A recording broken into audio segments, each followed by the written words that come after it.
What's going on, everybody? It's me, Shane. I'm here to give you another Spy Family episode review and recap. Today's episode is episode 3, Prepare for the Interview. And before I even go any further, I need you to prepare and hit that like button. Yeah, that's right. Hit that like button. Other people can see the channel. And do not forget to give me a comment. I want to know what you guys think of this episode of Spy Family.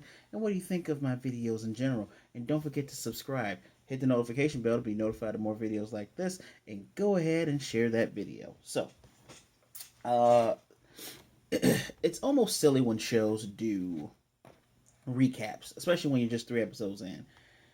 I want my recaps to be done more like this because it's quick and it's fast and it's like done within the way of the show. Like, Yor's moving in with Loid, and it looks like the van that she used is similar to the van that they went on a date, and that, well, Loid picked her up, and then Loid had to do that heist. But yeah, she does not have a lot of things, and uh where am I at here? She's gonna bring in her stuff, and and before we even get to this part, they give us the iconic image that you've probably seen this everywhere, where it's Yor on one side, Loid on the other side, Anya in the middle, and she's kind of looking down, and all of Loid's disguises are underneath him, and a bunch of bodies with those needle things that Yor uses behind her. And our narrator goes, everyone has a side they don't want to show anyone else, to their friends, their significant other, or even their families. They hide what they're truly feeling, smiling through fake smiles of bravado. And they keep their secrets. And their identities a secret. That's how the world keeps the peace, or the appearance of peace, or temporary peace. So, yeah, really really good frame. I like how that it was framing the shows. Like, first 2 episodes are going to set us up, third episode's like, let's see how the family does, right? And the recap is talking about the 2 different countries, literally just split down the middle. There's Orstinia, which would technically be on the west, but Westinia is towards the east side. So when you're looking at the picture, and I have to remember to orient myself because of this, you have Westinia here. This is my left, and Orstinia here. This is my right, and that's kind of how it looks. And apparently, Orstinia are the ones who are trying to start a war, or at least the people that are deep within. That's the whole point of Operation Strix, right? Now, apparently, and when you pay attention to the opening, which I think I put in last review's description down there, we have the full ending too, and the ending made me tear. It's so good. I find myself, the older I get, the more I get touched by cute or emotional things. It's so weird, as a kid, I didn't even care about Bambi's mom dying, or stuff like that. But this was good. I make sure to put it down there. Anyhow, in the intro, we see, just like we're being told now, they live at 128 Park Avenue, West District of capital city of Berlin, Orstinia. So they are behind enemy lines. I'm gonna assume that the Orstinian government are the ones that funded whatever turned Anya into 11 from Stranger Things, but a cuter 11 from Stranger Things, right? One that she doesn't have to worry about Drake. Anyway, so they're going to be sleeping in separate rooms, except the only time they're going to be in the same room is when they have guests over, obviously. Um, One of her boxes says kimono. I'm like, I don't know what a kimono is. It's not a kimono, it's KO. Don't know what that is. Anyway, Anya is happy to meet her new mom. This is adorable. We get a breakdown of who each of them are. Obviously, Loid is really Twilight, the spy. Yor, Briar, is, well, now Yor, forger, the assassin, and Anya, the telepath. So Loid said he had a friend who was a judge who made it so that they're technically married a whole year, not just recently. And he was saying, once we talk to your brother, we'll figure out why we weren't living together all that time. But I figured this was better for the interview. And he's thinking in his head, he's like, yeah, I can't. It looks really suspicious that we were married just before the interview. So he has to set it up that way. Um, Now, and that's in his mind. In her mind, she's happy that the shopkeeper gave her permission to be here. I might have said shoekeeper last episode, but it's the shopkeeper, the person who runs the assassinations. Now, I wonder if Yor's technically an Austinian assassin because she killed a guy who she said was a traitor. I'm kind of wondering if somewhere down the line we're going to get a Mr. and Mrs. Smith style battle between the spy husband and the assassin wife, where it's like they both find out each other's identities, but it's like, well, I actually care about her now. I actually care about him now. I love this family I have. And here's Anya reading the thoughts. I can see Anya putting a stop to that, but like, don't fight each other, right? But the forged document was made by Frankie because we get to see his goofy afroed hair. I don't know how I feel about him having curly afro, but it works for the design, and I wish we would get an afro character that isn't a joke for reasons. Excuse me. All this is exciting to Anya, who of course can read their minds, and Anya goes to show her around, and this is very adorable. Shows her the kitchen, shows her living room, shows her room. She has her meet Mr. Chimera. That's her little plushie. I was wondering what the heck that was. She even speaks for him, like going, nice to meet you. She's very polite. She's, I guess, because she is a telepathic, and she watches an adult show or anime. Can't really tell what's cartoons in an anime, right? But she watches a show called Spy Masters. Oh, sorry, Spy Wars. She kind of knows a lot of adult things, like how to properly greet people. And then she shows her to Loid's room, which is pretty dang dark. And then she shows her to her room, and she's happy about the room. She is very excited about it. And Anya was, he cleaned up and everything, and Anya was like, I helped too. Is Anya a good girl? And he's like, all you managed to do was tip over a bucket full of water. And she outwardly goes, shock.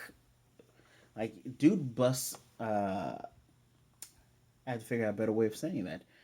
Loid uh, gives her a lot of guff when she tries to, like, help out, and he's like, actually, you kind of messed things up a little bit. Like, busting her chops. There we go. He busts her chops a lot, and it's like, she's a good girl, man. She's a really good girl. So stop that. Stop it, Loid. I'm saying it now because I'm going to say it again later. Stop it. So he walks out and says, yeah, once you're done packing and unpacking everything, I'll throw the boxes away. And by the time he finishes that statement and walks nearly to the end of the hallway, she's done. And he's like, wow, you're super efficient. And then, Anya goes in and she looks around and she's amazed, and she sees the one box that says bedroom. And she's like, Anya's going to help because Anya wants to help, right? And, pardon me, Yor's like, nope, that's okay. I'll put that one up. And she thinks she's like, that one has all my weapons and poison that's strong enough to kill an elephant. And Anya's like, shock again. So they go to, the family's going to drink coffee and cookies. Well, Anya likes hot cocoa. I like hot cocoa over chocolate too. I mean, over coffee too. Um, and Loid made these cookies like it's the first time I made them. I read it from a book. Dude's really good at cooking, which Anya even says that. Not Papa's good at cooking. Where am I at here?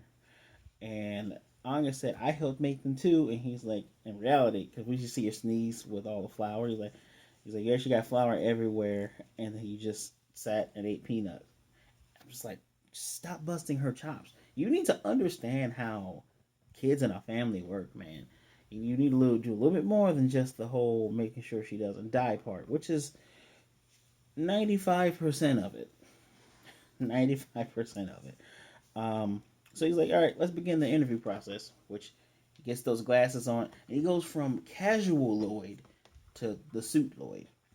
He's like, what's your address? And Anya doesn't, she's like, what's an address? He's like, where are you right now? Anya's house. Okay, let's try that again, which is very cute.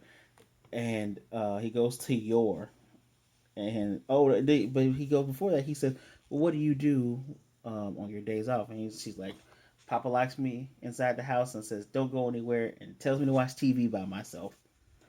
He's like, okay. Let's go to Yor.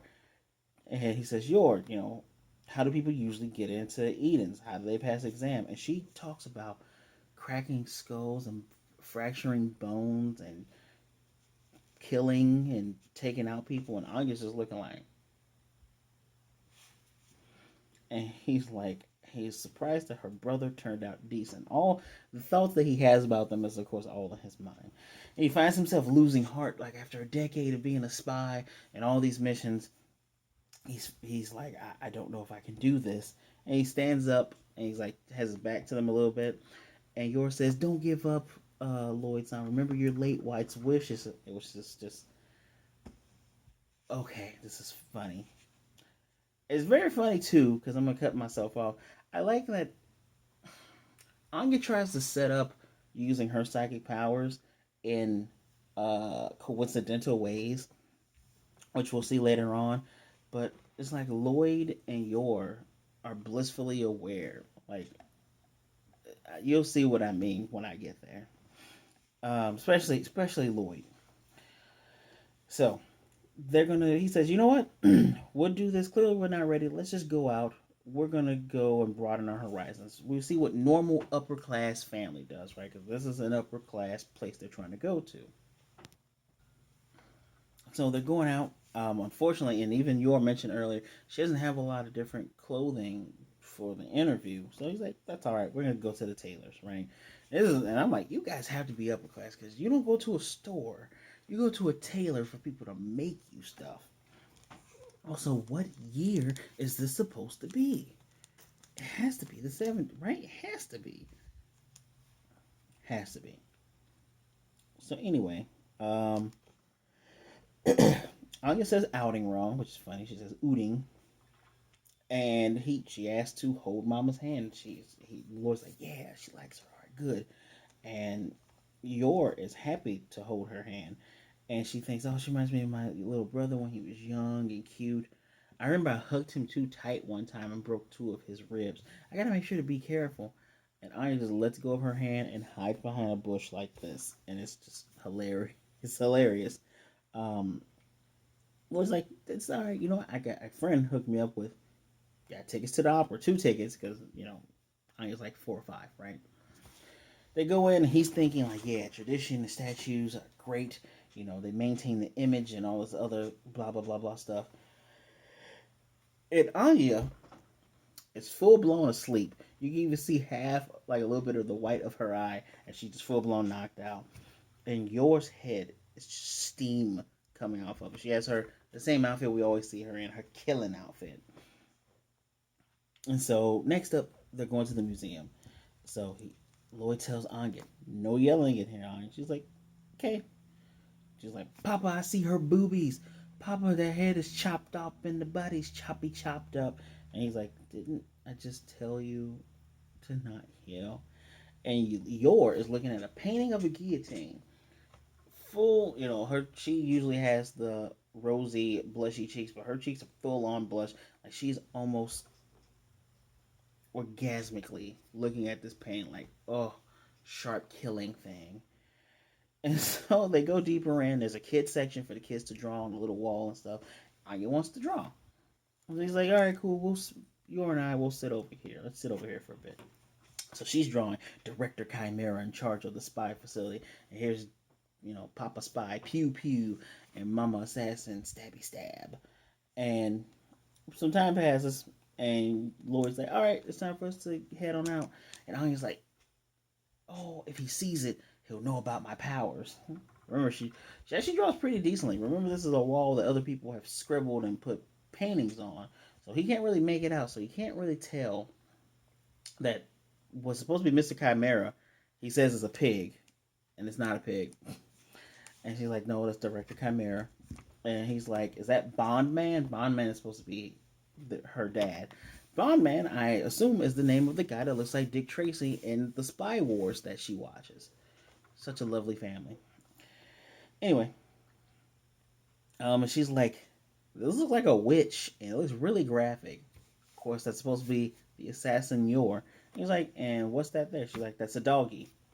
That is foreshadowing the dog. I'm just gonna let you know they're gonna get a dog. Yeah. Um, so they're done, and it's time for them to go out. He calls it a masterpiece, which at least he's trying to be a dad. So he's touching on that 5% left of the 95 to make sure that she survives. And now it's time for them to go to the tailors. And Anya, she thanks the people, the one lady who was almost a candidate, and the older lady candidate for being her mom. And the other lady, and she's like, she loves her regular going out clothes, and she loves this place. And just Anya carries this show with her cuteness and her comedy and her positivity. That is Anya legit like that. I've seen on the Twitters that they're Loid fans, and that's cool. Loid is technically a good guy. You can tell he's good of heart. Yor's great. Yor's right up there with some of the best female characters. I also like the fact that she plays this gullible. Like she's smart, but she's gullible, and they're playing up that gullible. If I was to put it in D&D terms, she has a high int, but low wisdom. Um, I'm enjoying the interactions now. The lady lays out a roll of blue. They know Yor there because Yor always have them repair this dress that we see right there. And like Lloyd was thinking to himself, he's like, I figured that she didn't really care about colors and stuff or clothing and stuff because she didn't have a lot of luggage. Because Yor's asking for red and black. And in her mind, she's like, it's not that the color isn't lovely. It's that I wonder, would the blood splatter stand out on it? Of course, we get Anya. So when they leave, she does end up getting more than just red and black because Lloyd's like, yeah, we're going to be going out more. You need more than your red and black, darling. Funny enough, the older lady is very happy. She's like, I'm happy that your son found somebody. And then the other lady who was a candidate, she was like, somebody already with a kid? I wouldn't go there. You can't go there because she's already taken. He got the better woman. You just keep doing your seam stuff. You keep being nice to Anya. You keep being nice to Anya. So they're continuing their ooting. They're ooting, and they're going to take a family photo now. It is the funniest family photo because Lloyd has a good decent smile.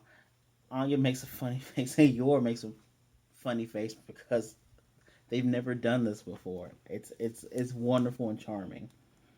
So there's a guy doing a political speech. He works for the Nationalist Party, and he's saying that he believes there can be peace with the West. He's saying patriotism. Lloyd's saying patriotism here is important, so we're gonna have to teach Anya a little bit about politics and stuff like that. But here's the problem. See, what I initially thought were people yelling at this guy, Anya can hear the thoughts of the crowd of people. The people calling him an idiot. There are people saying death to all of the Western people. It just seemed like Ostinia is probably full of a-holes. It kind of does seem like that, right? And Anya's getting overloaded with the thoughts. And she clings on her father and says this place is too scary. No, he says maybe this place is too scary. And Yor suggests they take a rest. So the further away they get, the lighter the thoughts become, and she goes from like clenching tight to easing up, and she's hungry. She's like, she wants to eat. So she's eating a dish that has nuts on it. Obviously, she loves peanuts. She loves nuts, right? And he tells her, don't just pick off the nuts and don't use your hands. And Yor is just obsessed with this knife and just going over it. It is crazy that a spy like Lloyd cannot pick up that this is an assassin. Granted, she was able to know that he was paying attention to her without him fully looking at her, and two, sneak up behind him. I like that they are literally Mr. and Mrs. Smith with little baby Smith. Here we go. So, he goes, I've been a spy for a decade, and I can't believe starting to lose heart again. He has these little lines, and then he thinks, and I think Anya kind of responds to his thoughts because she has the knife and fork, and she's like, "It's all good, Papa." And he goes, "Maybe I picked the wrong kid." And he's like, "No, that's not it." It's the fact that he's expected to rely on other people, and he shouldn't put the key to success in the hands of others, let alone civilians. Boy, if you only knew that these civilians could actually help you out, which we're going to see in a minute.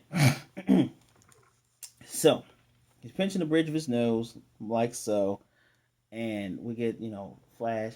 The way they did it, they had him like here, and then the camera effect has him here. So we're looking at him at different angles, and yours is like, you know what? Maybe we should get some fresh air, Loid. And she takes both of them to this park that's on the outskirts of the city, and she's happily looking at them. It's another shot that I've seen before. I love the fact that I don't know when, and where these take place. It just looks like nice family outings. And both Loid and Anya are amazed. Now, you probably have seen this manga panel before. And Loid's keeping, holding Anya up, make sure she doesn't fall over the railing. And Anya goes, everybody up here looks like trash. And they're both of them look at her. And Loid goes, where did you learn that? And she goes, anime. I love that they try to translate to cartoons, but she straight up says anime. I love it. I love it. She learned that from anime. Now, Loid didn't know about this place, and initially, Yor says I didn't know about it either, but I discovered it wandering home from having a long day of work, probably the stabby, and discovered this place. It's very nice, and anytime she comes there and she's feeling tired and dejected, she encourages her because she thinks of all the people that her work is helping, and she apologizes again. Goes, I'm sorry, I'm being so boring. And Anya goes, I like this over being in crowded places. And she's like, that's wonderful. And Lloyd just starts to think. He's like, where am I at here? Oh, oh no, I forgot what Lloyd was thinking. He's just kind of Lloyd is kind of just looking over everything, kind of thinking, and then an old woman gets her purse snatched, literally right in front of them. And Lloyd goes, man, she really should be careful. And Yor has already jumped over the railing and all the way down, and she's chasing this guy. She's looking in the back alley. She can't find him. So, and Lloyd's just like, oh, okay. He has Anya, and they're both running. He runs to another side to see if he can find the guy. And Yor apologizes to the older woman, tells her, we're going to get you to the hospital. And she says she's all right, but we're gonna get you to the hospital after I, get this guy. And Lloyd initially goes, "Yeah, I'm sorry, Yor." He's thinking, "I'm sorry, Yor. I can't find the guy. Looks like he's blended in." And so Anya, there's lots of people here. She focuses her powers again, and she's hearing all the thoughts of all the people. She full on. And it took me a while to make the connection with her being similar to 11 from Stranger Things, because she full on she starts getting a bloody nose. And sorry about that. And you know, uh, Lloyd cleans it up again. He's like, "Oh, this again?" And he clears up her bloody nose. She tries one more time, and she hears the guy's thoughts. The guy's like, "Oh, that old lady was loaded, you know, blah blah blah. He'll be able to get something good to, he'll be able to, blah blah blah, just bad guy stuff." So Anya, and this is why I said Anya is so intelligent for someone her age. She knows how to mask her powers so well. She says, "Papa, I want cake." And she points to the place that she points to I think it might have been a restaurant or a bakery. And Lloyd goes, "We just finished eating." And he still looks in that direction. He goes, "That's the guy that stole the purse. He changed his clothes, but you can't change your walk." So when Yor finally comes over to him, because Yor was paying attention to them when Lloyd was trying to run and find the guy, he puts his hat on top of Anya's head. He says, "Yor, watch Anya." This dude runs, jumps over the railing, and as the guy goes, "I'm gonna eat something real good tonight," he slams this guy's head down as he jumps over. And he says the coolest line: "A filthy swine like you only deserves nothing more than the foulest meal." I'm like, damn. And he straightens up the tie, goes, "The spy shouldn't call attention to himself," as he is in a crowded walkway where everyone has seen him. So he grabs the person and says, "Everyone, call the police on this guy. He's a purse snatcher. I'm going to return the purse." They're like, "Oh, purse snatcher. He's a purse snatcher." So They end up walking the older lady to, I don't know if she went to a monorail or she was going to her destination, but they walk her, right? They walk her. And she thanks them and she shakes the shit out of their hands, like shaking their hands up and down. And he does it to Yor first because she thanks Yor, and Yor's like, well, my husband is actually the one that caught the guy. And she shakes Loid's hand really hard up and down. And he goes, well, without Yor, we wouldn't have sprung into action as fast as we did, right? Springing into action is funny because it reminds me one of the questions he asked Yor earlier is about her parenting method, and she says, strike first leads to victory. That's actually funny. That's an assassin thing. But going over here, um, and she shakes his hand and she thanks him, and he thinks back to his organization's what they said to him.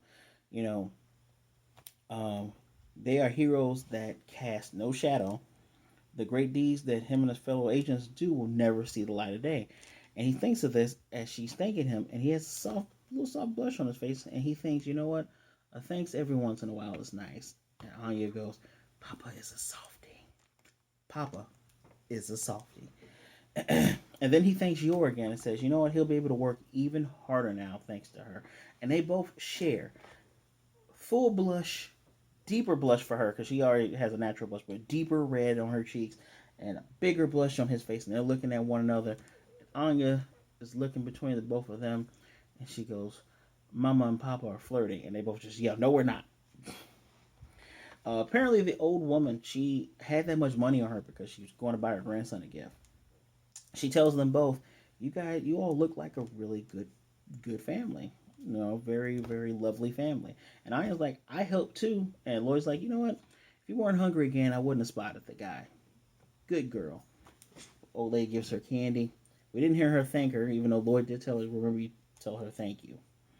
As they get home, Lloyd is going up to the steps with Anya, and she's like ooting over, and yours is kind of looking over her new family, full on, still got that. She has the same redness as when she was looking. Her and Lloyd were meeting eye to eye with the flirting that Anya said they were doing, and Anya goes, "Can Mama please make her some hot chocolate?" She's like, of course you can have your hot chocolate, baby girl." So they get inside and they're gonna go over things one more time. Lloyd asks Anya, "What do you do on your days off?" "The opera and restaurant and museums." And he's like, "Good. Remember today. Whenever someone asks you that, you remember today." And it's true. She's a child, so the last thing that she did, that's the thing that they always do. She doesn't have a long span of time to think about things that she usually does, right? And then he goes, "So if your friend does something nasty, what do you do?" And she says, I jump, I jump on him, I beat him up, and I feed him the foulest thing that he's ever gonna eat." And he falls back with the notes on his face and goes, "Oh God, please just forget that I did that, please." And yours prepared coffee for them, coffee and hot chocolate for her. And Anya goes, Papa was so cool. And Yor goes, "Yeah, you really he really was very cool." And Anya's going kapow, kachow, the foulest meal for you, wacha, wacha. And he is deeply blushing. Like this face is fully red. He is just, it's not an embarrassing one. It's I don't know. When people compliment you, you blush, right? Your face gets flushed. It's that kind of thing, and it was cute because now Anya has her hot chocolate. Yor straightens herself out to drink her coffee after she has served her husband's coffee, and he thinks of what the lady said about them being a lovely family, and he's like, you know what? If she believes it, if the older woman that they never met believed it, then the preparations are definitely done. And we get our ending shot with the three dishes, each a different color, and each of them drink it. That's just amazing. And then I told you that ending thing got me. But yeah, Anya makes this show, man. Not saying that, Loid and Yor are bad or lacking, but she definitely made, for at least for me, I enjoy seeing this funny, cute character. But the next mission is the prodigious school interview. So, man, it looks. I love this show. 3 episodes in, I love this show. It's a highlight of Saturdays. And yes, there's other stuff that comes out on Saturdays, but it's the highlight of Saturdays. Oh man, I don't know what I gave the other episodes. I'm gonna give this one. My initial mind tells me 4. But I'm gonna give it. These first 5 episodes have been so good. Collectively, they're all 5s, really, because it's good to see this interaction. And if this is the status quo, if your status quo is a 4 or 5, man, that is amazing. So I'm gonna give this a 4. No, I'm gonna give this a 5. Man, forget it. It's 5. I'm giving it a 5. Please watch this if you have not. I mean, why would you be here if you haven't watched it? But if you listen to this first and then go watch it, please see this. Please see this episode. Please watch this series. It is amazing. As always, leave me a comment down below. I want to know what you think of the show in general and the episode, and my breakdown analysis of it. As always, hit me up with that like. That like button really helps out. Subscribe as well. We're trying to get to 200 subscribers.